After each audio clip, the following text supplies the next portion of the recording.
વડોદરા, જે ગુજરાતનું સાંસ્કૃતિક અને ઐતિહાસિક હૃદય છે, જેનો ઇતિહાસ 2000 વર્ષોથી પણ વધુ જૂનો છે.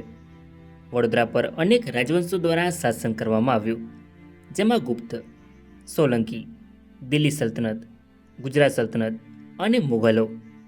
પરંતુ આ શહેરની આધુનિક ઓળખ અને ગૌરવની શરૂઆત થઈ ગાયકવાડોના શાસન દરમિયાન. નમસ્કાર મિત્રો, તો સ્વાગત છે એક નવા વિડીયોમાં. સો ફ્રેન્ડ્સ, આજના વિડીયોમાં આપણે વડોદરામાં ગાયકવાડોના આગમનનો ઇતિહાસ જાણીશું. સો વિડીયોમાં છેલ્લે સુધી બન્યા રહો.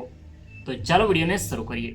17મી સદીના અંતમાં જ્યારે મુઘલ સામ્રાજ્યનું પતન શરૂ થયું, ત્યારે મરાઠા સામ્રાજ્ય એક નવી શક્તિ તરીકે ઉભરી રહ્યું હતું. છત્રપતિ શાહુ મહારાજના શાસનકાળ દરમિયાન તેમના આદેશ પર મરાઠાઓ ઝડપથી તેમનું સામ્રાજ્ય વધારી રહ્યા હતા. તેમાંથી એક નામ હતું સ્વરાજના સર સેનાપતિ ખંડેરાવ દાભાડે. તેમણે મહારાષ્ટ્રમાં મુઘલો સામે અનેક યુદ્ધો લડ્યા અને જીત્યા પણ. તેમનું આ શૌર્ય જોઈ છત્રપતિ શાહુ મહારાજે ખંડેરાવ દાભાડેને ગુજરાતના અભિયાન પર મોકલ્યા.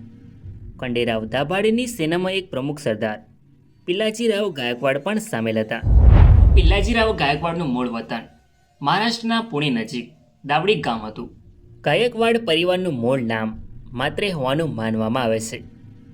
ગાયકવાડ નામનું મૂળ ગાય કે વારી શબ્દમાંથી આવ્યું છે, જેનો અર્થ થાય છે ગાયના રક્ષક. પિલાજીરાવ ગાયકવાડ મરાઠા જાતિના હતા. તેઓ ઝિંગોજીરાવ કિરોજીરાવ ગાયકવાડના સૌથી મોટા પુત્ર હતા. તેમને તેમના કાકા દામાજીરાવ ગાયકવાડે દત્તક લીધા હતા, જેમને છત્રપતિ શાહુજી દ્વારા શમશેર બહાદુરનું બિરુદ આપવામાં આવ્યું.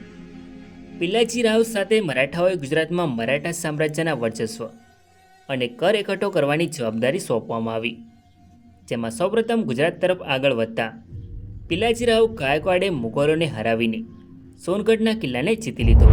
ઈસવીસન 1721માં સોનગઢ પર મરાઠાઓએ કબજો જમાવ્યો. સોનગઢ મરાઠાઓ માટે ગુજરાતનું પ્રવેશદ્વાર હતું. સોનગઢ મરાઠાઓ માટે ગુજરાતનો પ્રવેશદ્વાર હતો. મરાઠા સામ્રાજ્યના સમયગાળા દરમિયાન સોનગઢે મરાઠાઓનું મુખ્ય મથક અને થાણા તરીકેની ભૂમિકા ભજવી.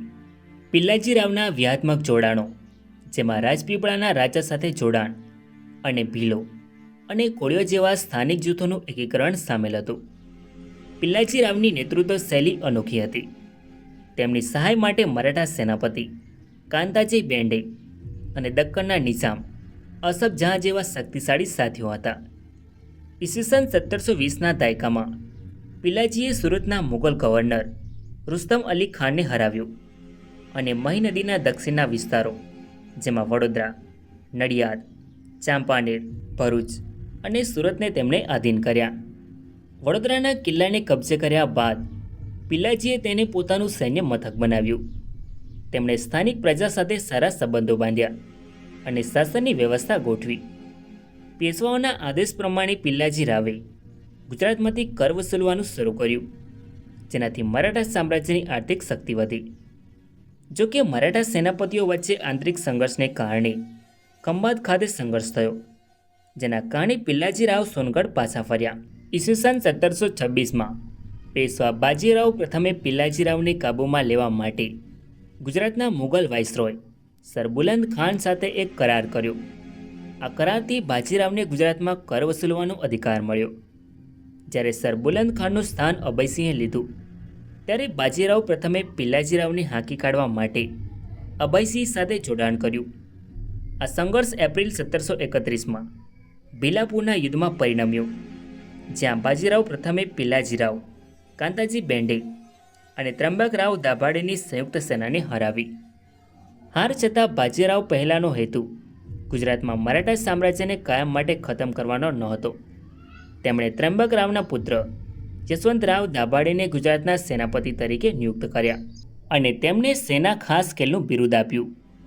પિલાજીરાવે તેમના નવા પદનો ઉપયોગ પોતાના પ્રદેશોને વિસ્તાર કરવાનું ચાલુ રાખવા માટે કર્યો અને અભયસિંહ સામે નોંધપાત્ર વિજય મેળવ્યો. તેમણે વડોદરાને એક મજબૂત રાજકીય અને વહીવટી કેન્દ્ર બનાવ્યું.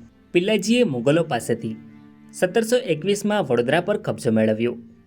વડોદરાની ફળદ્રુપ જમીન અને વેપારી માર્ગોના કેન્દ્રએ તેને રાજકીય અને આર્થિક રીતે મહત્વનું બનાવ્યું.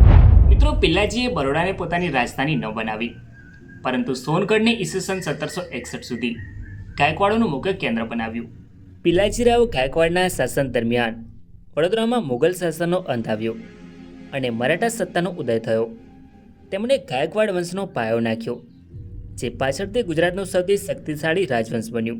ત્યારબાદ ઈસવીસન 1732માં ડાકોર ખાતે મારવાડના મહારાજા અભયસિંહના દૂતો દ્વારા પિલાજીરાવની હત્યા કરવામાં આવી. તેમનું દેહાંત સાવલી ગામે દફનાવવામાં આવ્યું, જ્યાં તેમની સમાધિ આજે પણ છે. પિલાજીના મૃત્યુએ ગાયકવાડ વંશ માટે એક નવો વળાંક લાવ્યો. તેમનો પુત્ર દામાજીરાવ ગાયકવાડે તેમનું સ્થાન લીધું અને ગુજરાતમાં મરાઠા શક્તિને વધુ મજબૂત કરી. સો ફ્રેન્ડ્સ, આ તો વડોદરામાં ગાયકવાડોના આગમનનો ઇતિહાસ. આઈ હોપ કે તમને આ વિડીયો ગમ્યો હશે. વિડીયોને લાઇક કરીને કમેન્ટમાં તમારો અભિપ્રાય જરૂર લખો અને ચેનલમાં નવા હોય તો આવા જ અવનવા વિડીયો જોવા માટે ચેનલને સબસ્ક્રાઈબ જરૂર કરો. તો મળીએ એક નવા વિડીયોમાં. ધન્યવાદ.